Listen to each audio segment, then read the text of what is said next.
Kokini Sukua. My name is Inge Gene Kinitaneko Pitaki. Welcome to my online Blackfoot grammar course. In this lesson, we learn how to write Blackfoot vowels.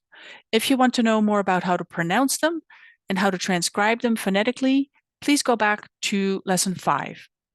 In most cases here, I'll let you listen to an audio clip from a fluent speaker so you can hear the sound as naturally as possible. All these audio clips come from our Blackfoot Language Resources website.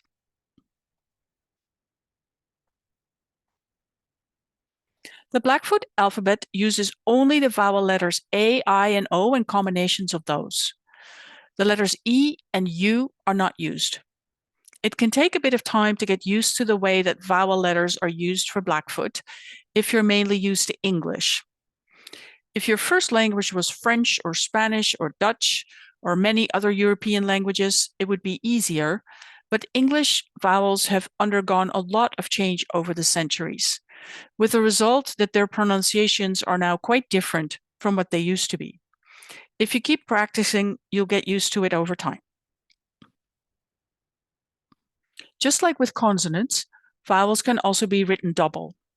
The single vowels are short and the longer vowels are longer. The double vowels are longer, also called geminates. This distinction doesn't exist in the same way in English, so the difference between short and long vowels can be hard to hear if Blackfoot is not your mother tongue. Another difficulty with vowels in general is that there is often a lot of variation between speakers in how exactly the vowels are pronounced.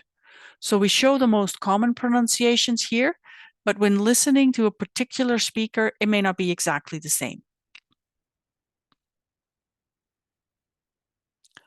We start with the letter A. The letter A represents the sound A, like when you have to open your mouth for the dentist. And it can be short or long. When it's short, we write it single. Amazing. Apani. And when it is long, we write it double. Aki. Motokan. The shorter version of this letter sometimes sounds a little bit more like the in what or the U in but. But this happens especially when it occurs before a double consonant or two different consonants. You can hear this in the second A in apani. Apani. And also in the word hanya. A lot of people actually write hanya with a U because it's the same sound you would get in an English word like but or bun or sun. But as we said, standard Blackfoot doesn't use the letter U, so we write it with an A. The Blackfoot letter I sounds like the English C or P. It can also be short or long. When it is short, we write it single. Imita. Apise. And when it is long, we write it double. Ini. Akikwan.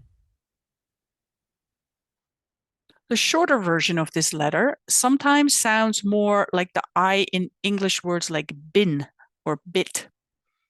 This happens especially when it comes before a double consonant or two different consonants. Ninna. Atoogsim.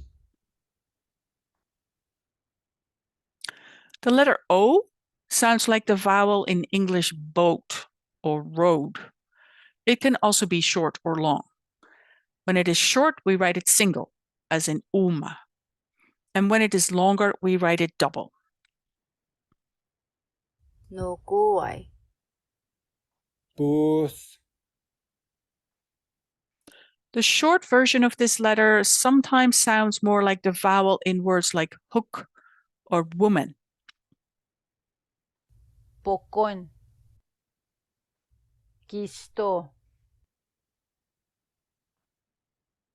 Other sounds in Blackfoot are written with digraphs. A digraph is a combination of two letters that together represent one sound. Blackfoot uses the digraphs AI, OI and AO. The digraph AI sounds most like the vowel in the English word said or bed, but long. Actiony. Está sinakyo. Sometimes AI stands for a vowel more like the AI in paid or the A in made. This happens especially when it's written with a double I, so AII, or when it comes before a glottal stop. Cedo do. Amazing. The digraph AO sounds like the vowel in the English word raw or law with rounded lips like they do in the eastern United States. Here's examples. Ohki. Punokamita.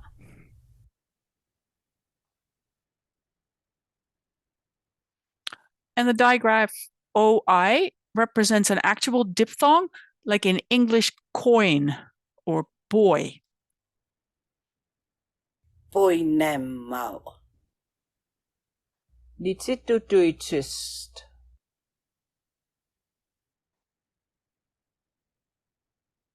Sometimes the letters OI can also be pronounced more like the English word we. There's a lot of variation between speakers who mostly say it as oi and those who say it as we. Also, the same speaker can pronounce it as oi in one word and as we in another. Aksotuikskimo. And another example is the word matquikio, which we often use to say that you're okay. The last thing to talk about here is the accent marks. An accent mark indicates that that vowel is said with a relatively higher pitch or tone than the other vowels in the word. If you think of pitch as the melody of the word, then the accent tells you where the highest tone is in that melody. You can often find the melody by humming or whistling the word first. When the accent is on the first syllable, it will sound like hmm. Actiony. When the accent is on the second syllable, it will sound like hmm. Imita. And when the accent is on the third syllable, it will sound like hmm. Amazing. And unfortunately, as you can hear here, the examples were given in the wrong order. When the word is longer, the accent can be still in different places, and very long words can have more than one accent. In this lesson, you have heard the voices of Kim Blackwater, Jessie Blackwater, Peter Chiefcalf, Natalie Creighton, Shirley Crowshoe, Carl Singer, and Joanne Yellowhorn. That concludes the Blackfoot vowel letters. Shoot me an email if you have any questions or comments. You can find our online dictionary, story archive, resources, and recordings of almost 400 conversational phrases in 3 dialects on the Blackfoot Language Resources website at blackfoot.algonquianlanguages.ca.